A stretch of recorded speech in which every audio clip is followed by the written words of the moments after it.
Part second, paper first, financial management, subject banking and financial management का महत्वपूर्ण topic है पूंजी की लागत, कॉस्ट ऑफ कैपिटल। आज हम पूंजी की लागत में समता अंश पूंजी की लागत का एक महत्वपूर्ण पार्ट अर्जन प्राप्ति विधि, अर्निंग यील्ड मेथड के बारे में चर्चा करेंगे। कंपनी की समस्त व्ययों को चुकाने के उपरांत शेष आय पर समता अंशधारियों का अधिकार होता है, चाहे आय का एक हिस्सा ही उन्हें तुरंत मिलता हो। इसलिए केवल लाभांश के आधार पर लागत की गणना उचित प्रतीत नहीं होती है। जैसा कि हमने अपने पूर्व के एक वीडियो में बताया था कि लाभांश प्राप्ति विधि, डिविडेंड यील्ड मेथड का पूंजी की लागत की गणना में किस प्रकार प्रयोग किया गया है। अब हम यहाँ पर अर्निंग यील्ड मेथड के माध्यम से समता अंश पूंजी की लागत की गणना करेंगे। इस विधि में समता अंश पूंजी की लागत अंशों के भावी प्रत्याशित आय को उसके बाजार मूल्य से संबंधित करके निकाल सकते हैं। इसलिए इस विधि को आय बटा मूल्य अनुपात विधि, अर्निंग प्राइस रेशियो मेथड और E/P रेशियो मेथड भी कहते हैं। सूत्र रूप में KE = EPS/MP × 100। यहाँ KE से तात्पर्य है समता अंश पूंजी की लागत, cost of equity capital. EPS से तात्पर्य है अर्निंग पर शेयर प्रति अंश अर्जन। MP से तात्पर्य है मार्केट प्राइस पर शेयर प्रति अंश बाजार मूल्य।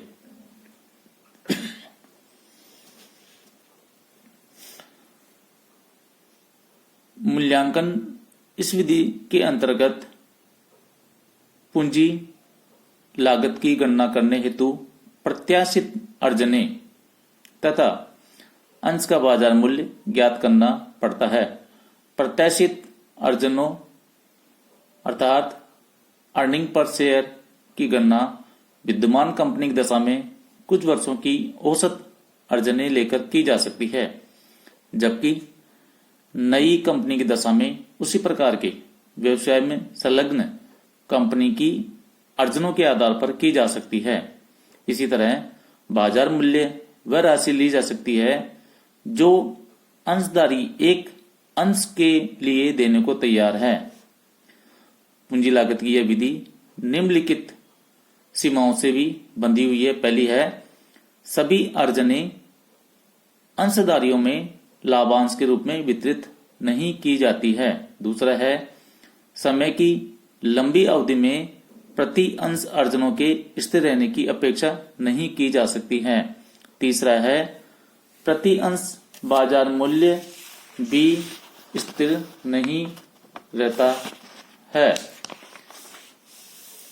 अब हम समता अंश पूंजी की लागत की अगली विधि लाभांश प्राप्ति तथा लाभांश में वृद्धि विधि के द्वारा भी ज्ञात कर सकते हैं।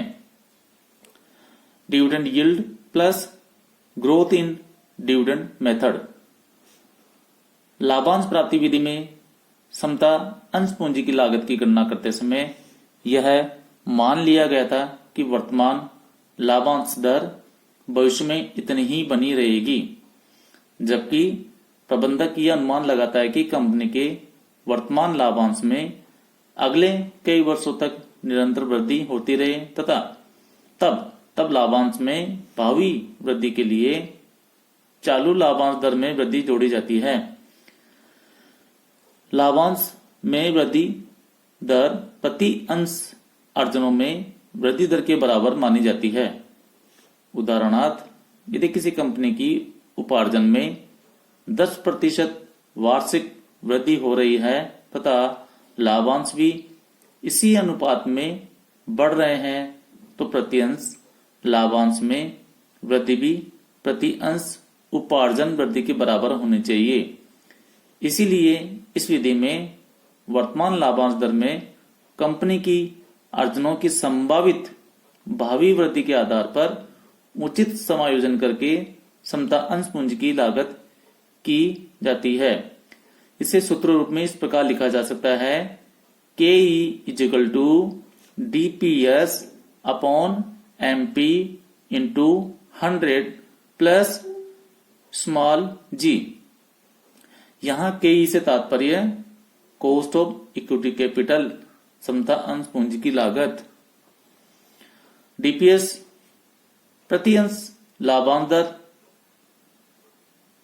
Expected cash dividend per share. तीसरा है MP प्रति अंश बाजार मूल्य, current market price per share, और G है small g growth rate in dividend, लाभांश में वृद्धि की दर। यह विधि समता पूंजी की लागत ज्ञात करने के लिए सर्वोत्तम विधि मानी जाती है क्योंकि इसमें समस्या का व्यावहारिक दृष्टिकोण अपनाया गया है। उपार्जन प्राप्ति विधि की अपेक्षा इसमें महत्वपूर्ण बात यह है कि इस विधि में वर्तमान संबंधों के साथ साथ भावी अनुमानों को भी स्थान दिया गया है, किंतु इस विधि के व्यावहारिक प्रयोग में प्रमुख कठिनाई भावी अनिश्चितता तथा अपूर्ण सूचना के कारण लाभांश में वृद्धि की सही दर निर्धारित करने में आती है। यहां पर हम लोग नए निर्गमित अंशों की समता लागत की भी गणना कर सकते हैं।